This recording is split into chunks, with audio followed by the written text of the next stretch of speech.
The ideas and information found in this webinar are featured in Dr. Laila Sanguiris' books, Raising Children with Grit, Grit in the Classroom, and an Educator's Quick Reference Guide to Grit in the Classroom, available from proofrock.com, Amazon, Barnes & Noble, or your favorite local bookseller.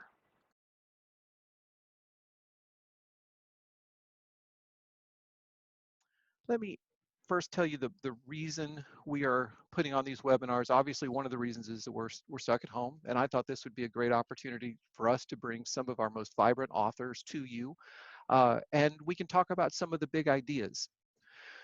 The big idea that our current author is going to visit with us about, let me share her books. The big ideas are related to grit and how we can help kids develop perseverance and a passion for performance. My author has developed 3 different books that I think you might be interested in. The Grit in the Classroom is the teacher book for talking about grit, and we'll define grit in just a moment. She also has written the focus of today's topic, Raising Children with Grit. Now, this is a parenting book, but I also know that we've got sort of a mix of parents and teachers in the audience, so I know Dr. Sanguiris is going to be talking to both audiences when she talks about grit. And then also we have a quick reference guide. If you end up doing some professional development in the area of grit, we provide these quick reference guides as a way of sort of providing the teachers in your professional development program a nice quick reference to the ideas and concepts that are in the book. So let me introduce Laila Sanguiris. She has her PhD in educational research from the University of North Texas. And I'm going to stop sharing my screen, sorry. PhD from the University of North Texas. She worked for Dallas ISD in their student data analytics division. She has recently been working on a Jack Kent Cooke grant. It's a collaborative work between Northwestern University and the College of William and Mary, developing gifted language arts curriculum in an online format. She teaches in Baylor University's doctoral program in learning and organizational change. She's written the books that I listed, and she was a middle school teacher for 13 years. So, oh, and she has 6 children. So let me, without any further ado, let me introduce Dr. Laila Sanguiris. Hi, yes, I'm really happy to be here. Losing my mind with these kids and trying to balance everything. So yeah, it's nice to close my door and tell everybody that I have something important to do and mom can't be disturbed right now. That's like, I'm glad I gave you a good excuse. Oh, and I will tell everyone this story that Laila and I did a presentation on universal screening and local norms a while back, and I forgot to turn on the recording button. And so we had a great webinar that I had no recording of, and the next day I emailed Laila and I asked her, could you put on the same shirt that you wore yesterday and refilm the entire webinar with me, but with no audience? And graciously she did. So I'm grateful to Laila for so many things that she's done for us, but that was certainly one of them. And speaking of doing gritty things, that was very nice of you, Laila. Can you talk a little bit about what is grit first off, and why does it matter that our kids are gritty? Yeah, so, and I have slides that I'll share with you periodically. But a lot of times when we think about grit, we think about it in terms of stick-to-itiveness. So it's this concept that you don't give up, and that you overcome obstacles to achieve whatever goal it is that you have your heart and mind set on. Angela Deckworth is the researcher who really has brought grit back into the forefront of the conversation in terms of parenting and teaching and all of that. And she defines grit as having 2 components: sustained perseverance, which we know about, but it needs to be coupled with intense passion. And the reason is because if you've ever done anything that's been difficult, you know that you at some point wanted to quit, whether you've been training for a half marathon or a marathon, or you're getting an advanced degree or something. At some point, you are hitting the wall, and so you have to make that decision: are you going to keep going or not? And it's the passion that keeps you going. It's what gives you that momentum to get past that wall and push through. And so that's why the two pieces are so important. That makes sense.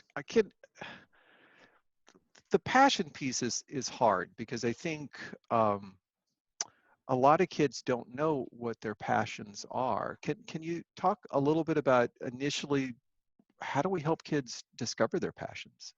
Yeah. So one thing is, exposure to new ideas breeds new ideas. So they need to know kind of what the possibilities are. When I grew up, it was kind of, isolated. When I thought about jobs, I pretty much thought of the jobs that I saw around me.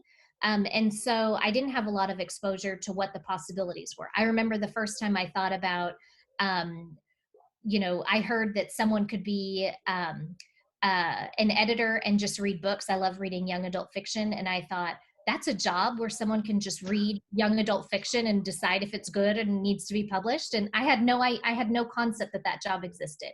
So it's that idea that we want to introduce kids to new ideas.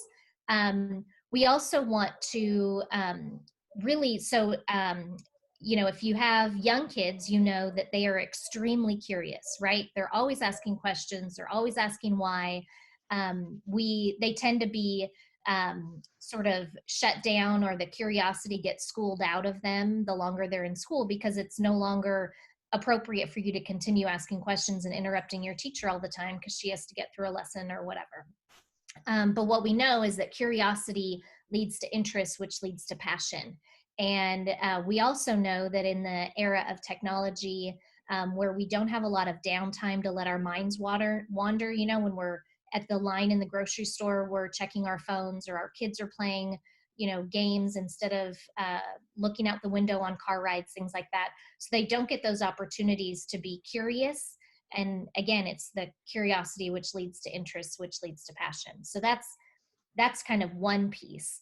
Another thing is, as parents, we need to help our kids understand that all of the possibilities, and give them opportunities to try new things, to wonder about things. And we can talk more in a little bit about specific ways to do that. But that's kind of the idea, is that we want to make sure that they get the message that being curious and being interested in things is valued, so that they open up their worldview a little bit.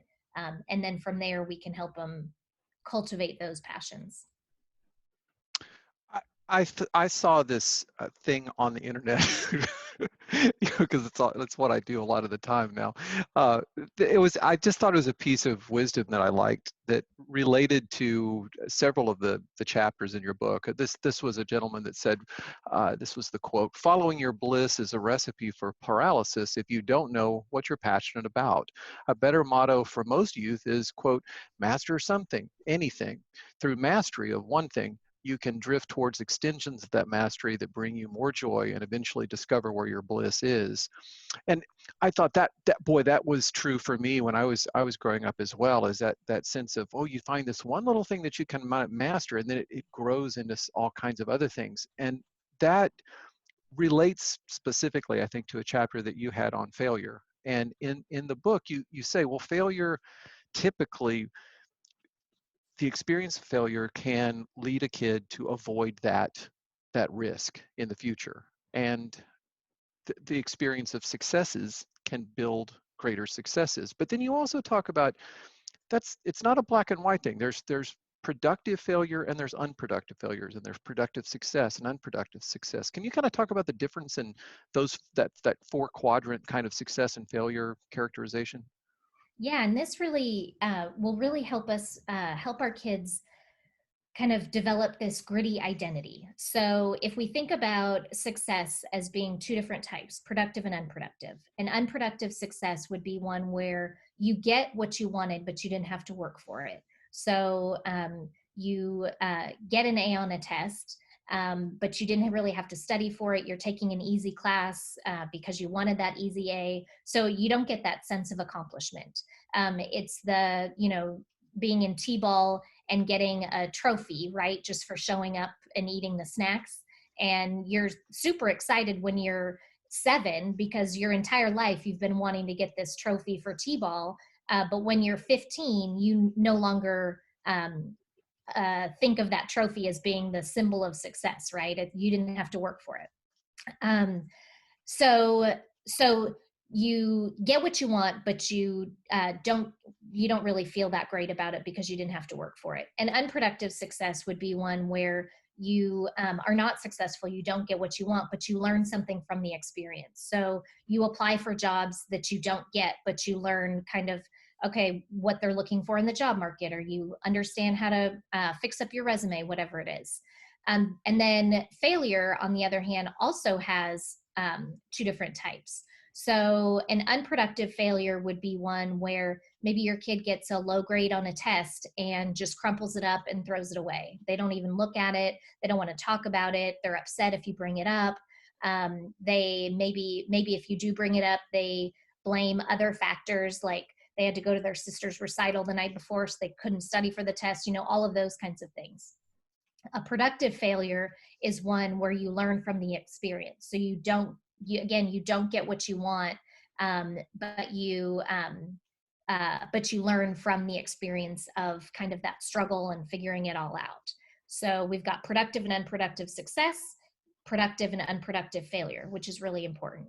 The other thing is we have to teach our kids to rethink failure. So failure is not a way that we are going to define who you are. And there is no judgment attached to it. So because you don't, and kids can define failure in a lot of, maybe they don't make the team they tried out for, or maybe they get a B on a test instead of an A, depends on the kid. But it's this idea that we're not attaching judgment to this idea of whether or not you achieve the thing. Instead, we're just looking at it as a data point. So, okay, so here's where you are at this point. You failed, you didn't get what you wanted. So now we have this data point, and so now we can figure out where to go from here. So how do we make a plan to move forward? The other thing, we are largely afraid of failure because there's a lot of shame wrapped up in it. So we don't want to disappoint the people who love us, and who, we want to make our parents and teachers proud, all of that thing. And so what the other thing that we can do as parents and teachers is not focus on all of the things you did to get you to this failing point, because that's where all the shame is. It's in the mistakes I made. It's in the fact that I stayed up too late playing Minecraft and I didn't study. It's in all of those things. And I don't want to talk about those things because they make me feel very uncomfortable. And so if you... so we don't want to spend all of that time talking about that. Instead, we think about, okay, here's your data point, and then here's how we move forward. And you make a plan from there. And that's all in that process of rethinking failure. So again, it's not a judgment. It's not saying something about you and who you are. It's just data. It's just figuring out where we're going to go from here. Yeah, there was a point that, and you have a section in your book on failure, and how we manage our way through it. And there was I can't remember how you phrased it, but it was essentially, as parents, we don't want to wallow in our kids' failure. What can we learn, and then we move on. It's almost to sort of take away some of the intensity from it. But you also talk about, there was so much in that failure chapter that I thought was interesting, because you essentially you talk about this idea that if we're going to have kids keep coming back and trying again and taking a risk, there has to be a payoff. I mean, if they're taking a risk and they have a productive failure, but then they're willing to come back again and try it again, the payoff is really important. And that's something that, as classroom teachers and parents, we need to be thinking about, is what is that payoff? And can you talk a little bit about that? What is that motivating piece for kids? Yeah, I think we need to make sure that we are helping kids set goals and then figure out kind of where we can celebrate small successes. So I want to show you kind of an idea of what this would look like. So I talk about having a super stretch goal, which is like, that's that scary thing that you maybe think about sometimes, and but you're afraid to even tell somebody about it. Because you don't want to be laughed at or something like that. So it's for us adults, maybe it's something like you want to get that advanced degree, or you want to publish a book, or you want to do something that's big and scary. That's that super exciting thing. That's that passion piece that keeps you moving when you want to give up. From there, you can develop SMART goals. And so SMART goals are the specific, measurable, those are the very specific ways that you can achieve that super stretch goal. And then from there, you back it up even further and you come up with some daily actions. So I have an example that I wanted to show you. So, and this is like my son, who is 13, wants to be a professional basketball player. This is his dream. Which is probably why the virtual school isn't going so well, because Texas history has nothing to do with basketball. So his super stretch goal is to be a professional basketball player. From there, we set these SMART goals about making an elite team in middle school, earning top recognition, those sorts of things. And then from there, we set these daily actions. So, okay, so here are the things that you can do now. You can go outside and practice drills for 20 minutes a day. You get good grades. You're respectful to your teachers. You're doing those things. And those are the pieces where you can celebrate the small successes. And you can say, hey, you didn't make that elite team, or you didn't make the NBA, but you know what you did do? You said that you would practice every day for 20 minutes, and you did that exact thing. And that shows commitment and perseverance. And those are those qualities that are going to make you successful and that are going to set you apart from other people when you're, competing for a job or doing something else. So we build up their capacity and their belief in themselves because they have set these goals and they've stepped to them. I heard on a podcast, Ed Milet, he talked about how confidence is the result of keeping the promises that you make to yourself. And that's kind of that same idea, that we want to build up our kids' confidence by helping them set these goals that they have for themselves and then support them so that they can achieve those things.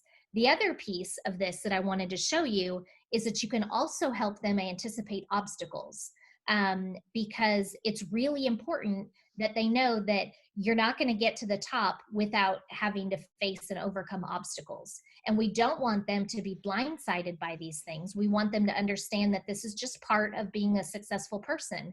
And so you can help them identify and then figure out, okay, how are we going to problem solve around these things before we hit the obstacle? So a potential obstacle maybe is funding or time commitment.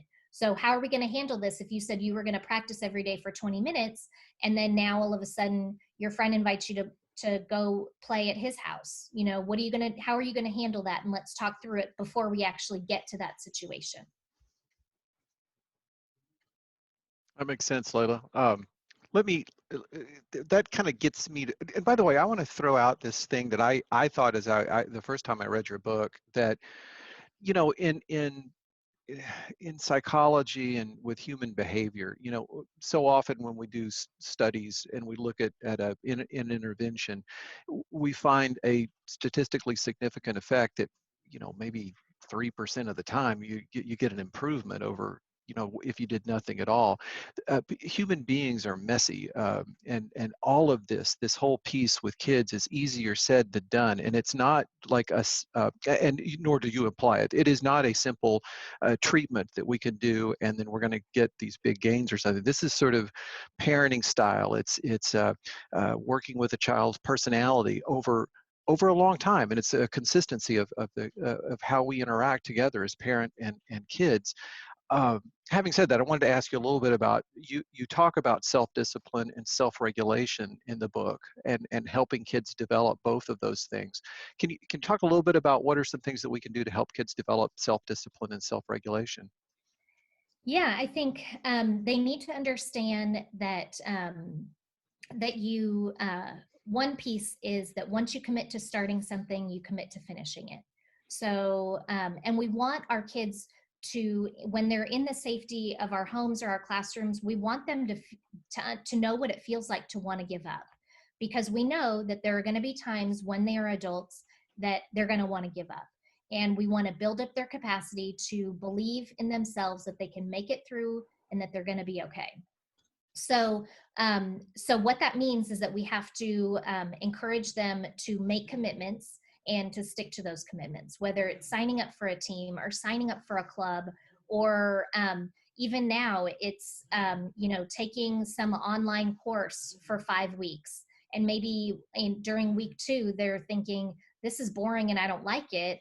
And you've already had the conversation where you've said, once you commit to starting this, you commit to finishing it. So if at some point you feel like it's boring, what are we going to do? Because quitting isn't an option. So we're going to finish this. So how can we change the way that you approach this, so that it is more enjoyable, since we've got 5 weeks of this or whatever it is. So as parents, we can look for those opportunities for our kids to experience that struggle and get through it.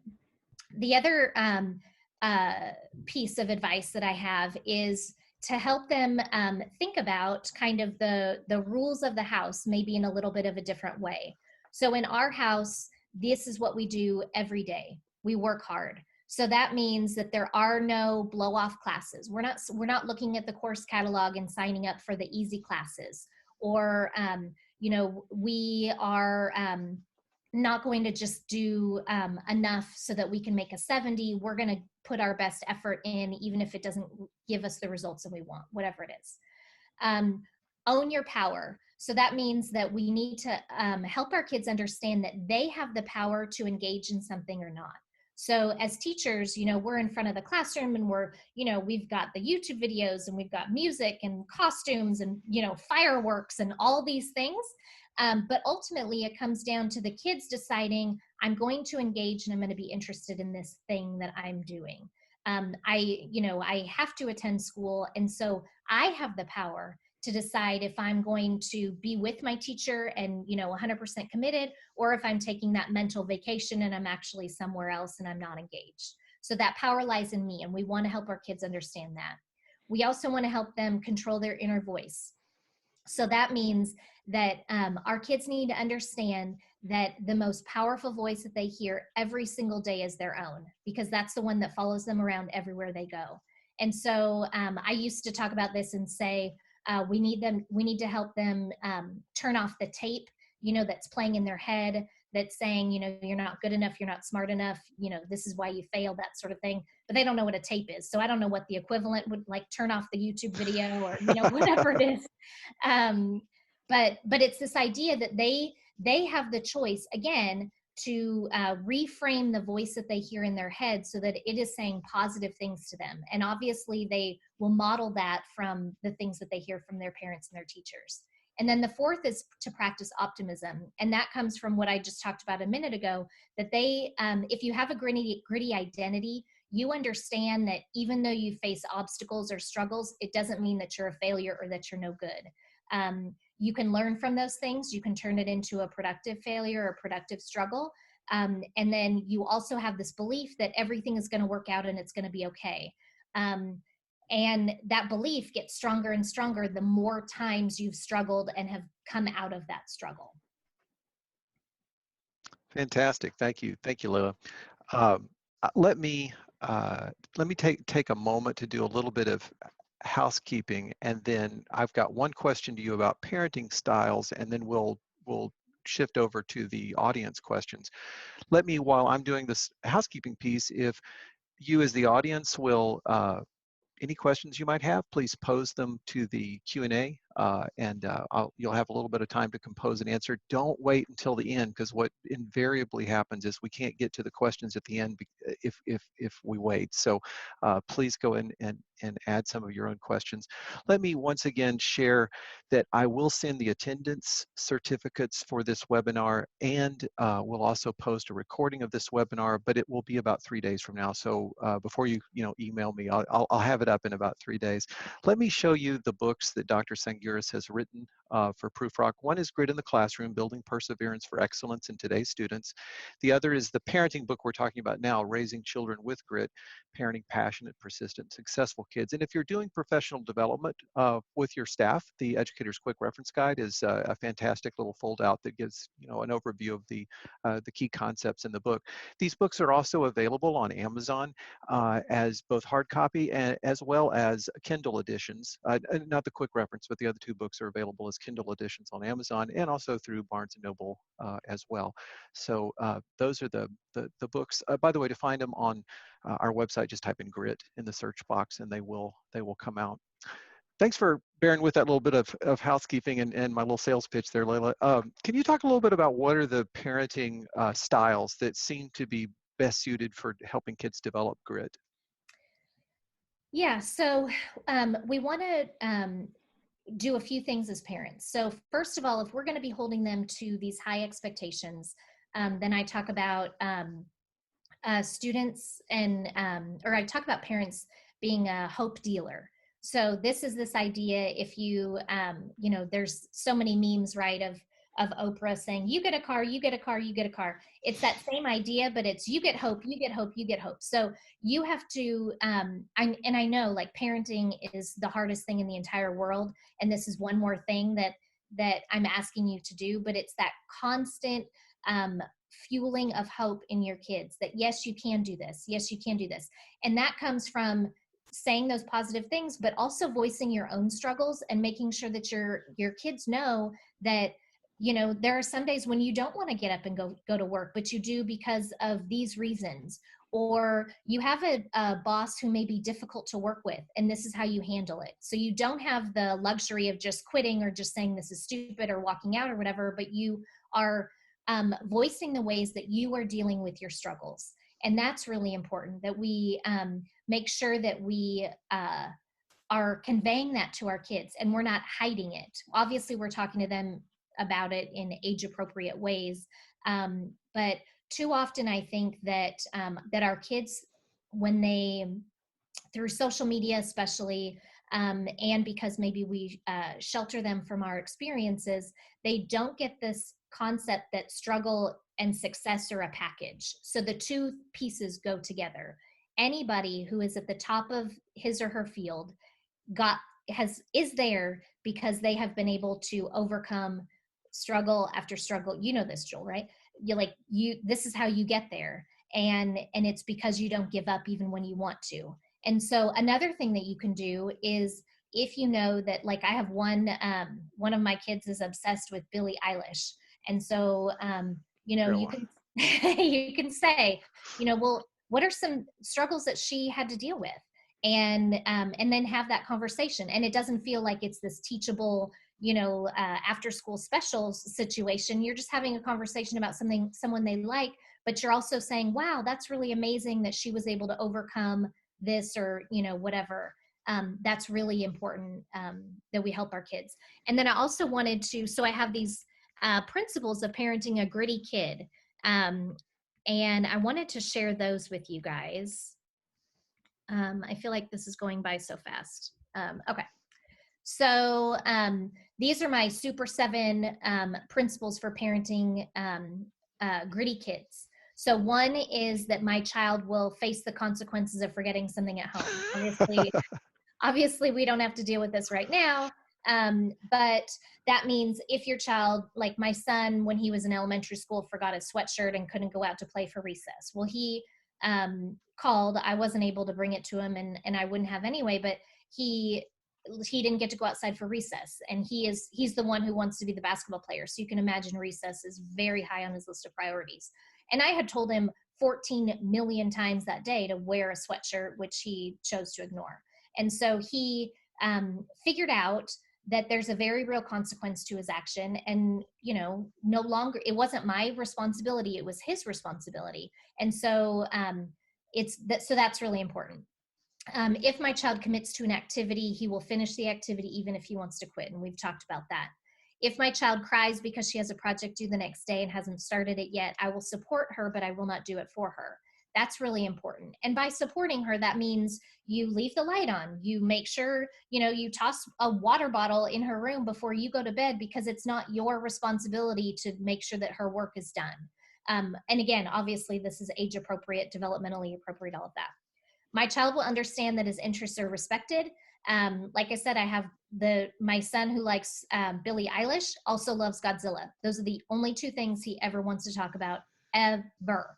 And sometimes I think, I wonder if I could die from just listening to this conversation, because it feels like I'm dying a little bit. I can't talk about Godzilla anymore. And, but I, hide that face and engage with him in the conversations, because that curiosity is what leads to interest, and it's what leads to passion, which is so important in grit. I will teach my child to advocate for herself. This is an important piece for parents.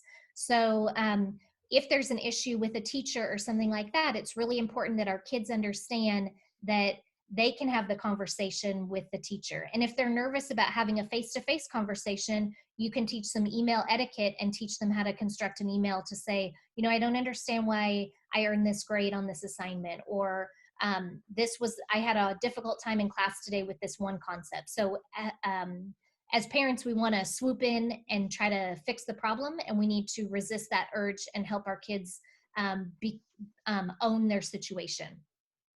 I will enforce the rules and expectations I set for my child. So just make sure that whatever you say, you're willing to follow through with.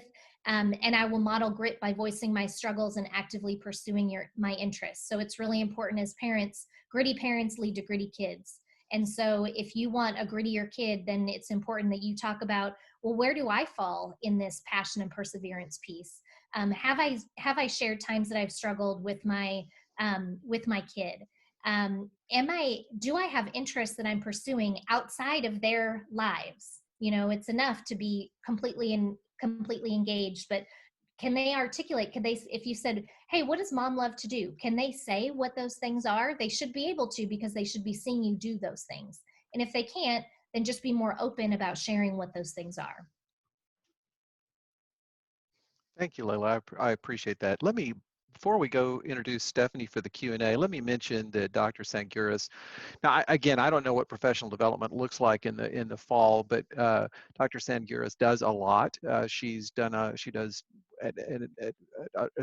particularly in the Dallas area, but really throughout all of Texas. And you can't go to a Texas Association for the Gifted and Talented conference and not have Laila presenting. She's a dynamic speaker, very well thought of here in the state of Texas, and she's always willing to talk with folks about professional development consulting and just answer questions in general. So I've got her contact information up on the screen.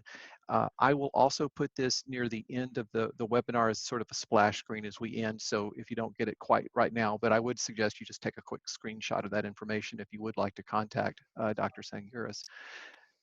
Now, let me introduce again Stephanie McCauley, our editor here in Austin. Stephanie's going to handle the Q&A. So, and please, as you as the audience, please do upvote questions. That'll give Stephanie the information she needs about what's important to you. So, take it away, Stephanie. All right. So our first question is, how do you help a student who shows unproductive failure? So they failed and they didn't learn anything. Well, I think we need to help our students understand that their time is valuable. So if you are going to spend the time doing this assignment, taking this test, whatever, we want to make it worth something. And so sometimes it is going through the process of, correcting mistakes and that kind of thing. There's a small window where you can talk about, what are the choices that you made that got you to this point? And then how can we take that and move forward? What's important is that they care about changing that behavior so that they're not okay with whatever that failure was. So if it was a low grade on a project or something like that, we want them to care about those things so that they don't repeat it and they don't think, well, that was dumb. I didn't care about that anyway. And one of the ways that we can do that, so like Joel said, I taught middle school for a long time, language arts, and I love language arts, love Edgar Allan Poe, all these things. And my students, sadly, didn't love it as much as I did. And so one of the things that I really tried to do was think about, okay, how can I take what I care about and connect it to what you care about? And so, for example, if it were my son who wants to be the basketball player, he could care less about writing an essay or anything like that, because in his mind, he's never going to have to do that. He's just going to make millions of dollars and all the time.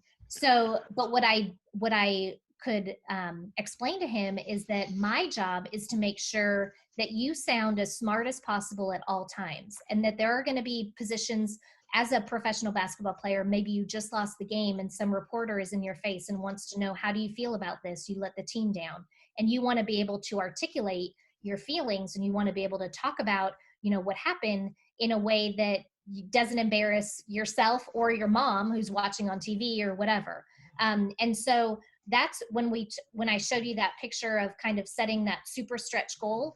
That's what's so important, is because I can take, okay, maybe it doesn't matter that we're doing this language arts thing, and maybe you don't care about this project, but there are skills in here. There's problem solving skills, there's creativity. Those pieces are transferable to this thing that you do care about. So while you don't, again, care about the content, let's talk about getting you as close as you can to that super stretch goal. Let's do this. We're going to do it together. We're a team. I'm your hope dealer. We got this. Great. Yeah. Our second question, this person says, I love what you said about optimism. What are some steps for showing a perpetual negative Nancy type child that the world is not really against them at every move? And this is especially in relation to a sibling who seems to have everything easy. Yeah, I think think about the types of questions or the way that you guide conversations.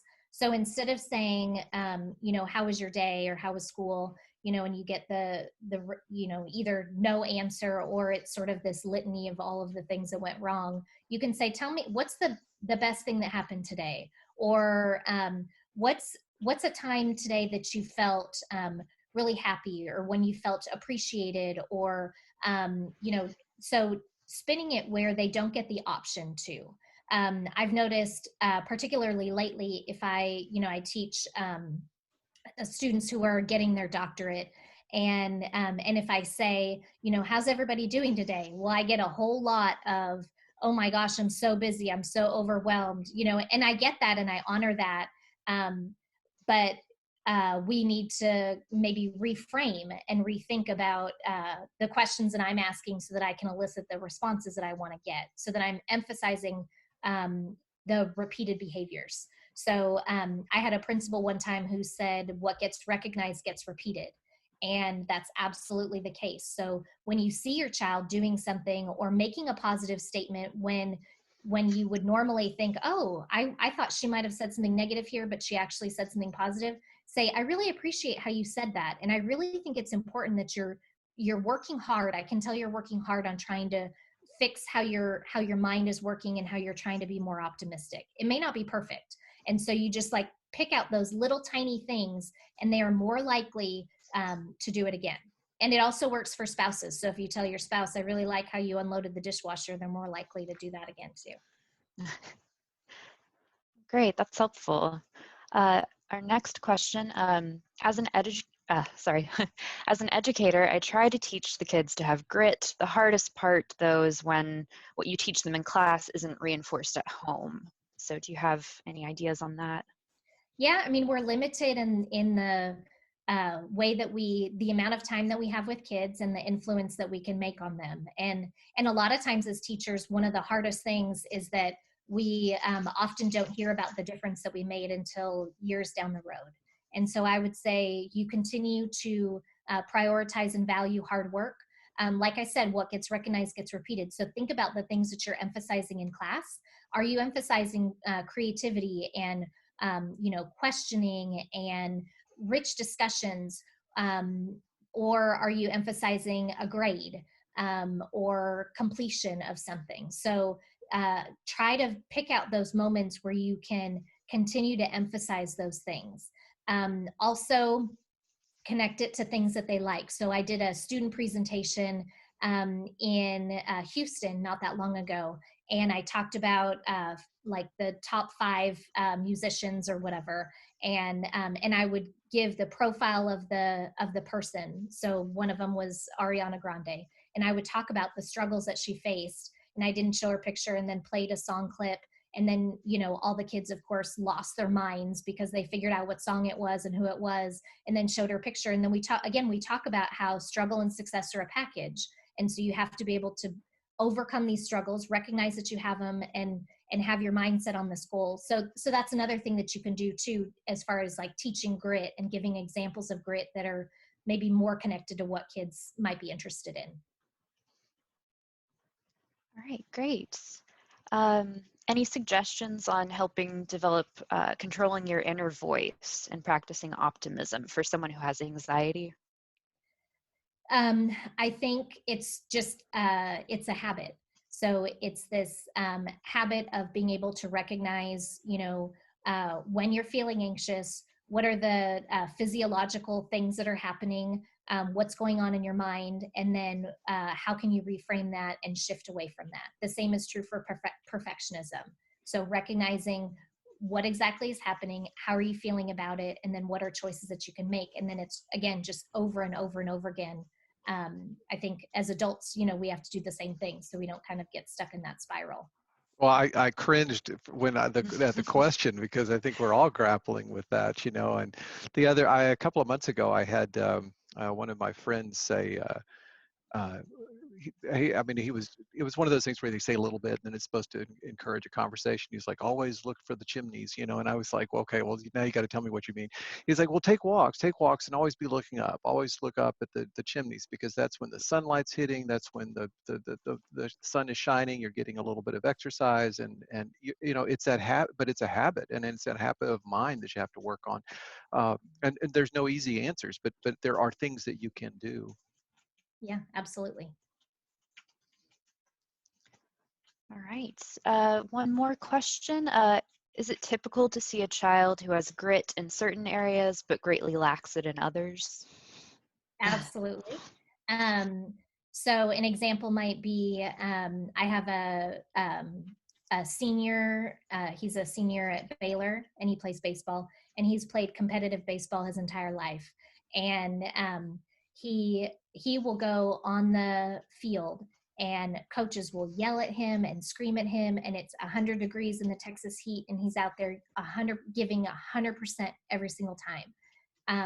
That same thing does not happen necessarily in his English class or his math class or whatever. He does the work, he has goals, that kind of thing, but he doesn't have that same passion and drive.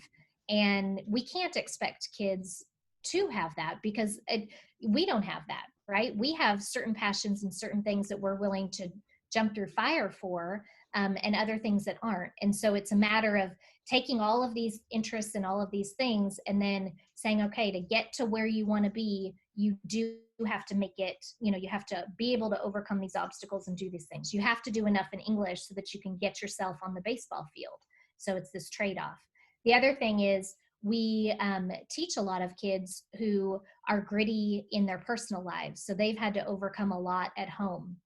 They know what it's like to struggle and to want to give up and not have the choice to want to not have to babysit their younger siblings because their parents are working, but they don't have a choice and they have to do it.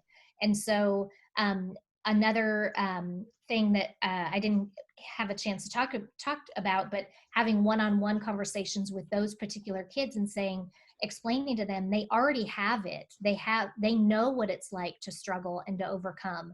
And so it's not that big of a stretch to think about, okay, how can you do that now in the classroom? And again, building up that hope in them and that confidence in them that you've done it over here. Now let's try to do it over here too, so that you can reach the goals that you have for yourself. Makes sense. Stephanie, maybe one more question and then we'll need to close because we're running out of time. Okay. We did have a few people ask about the 2 types of success and the 2 types of failure. I know in your book you have a good visual for that and explanation, but is there another place they could go to look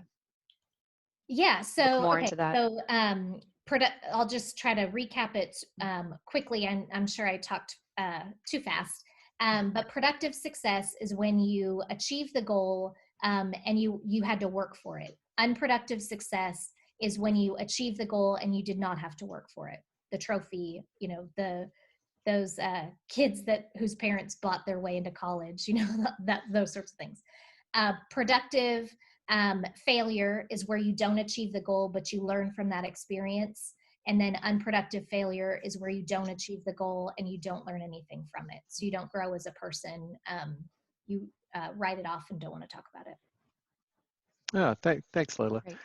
Let me one more time give everybody Laila's contact information. Please just take a screenshot of this information if you would like to reach out and contact Laila, or follow her on Twitter, where she posts a lot of really interesting things. So I'm a follower myself, so I encourage you to do that.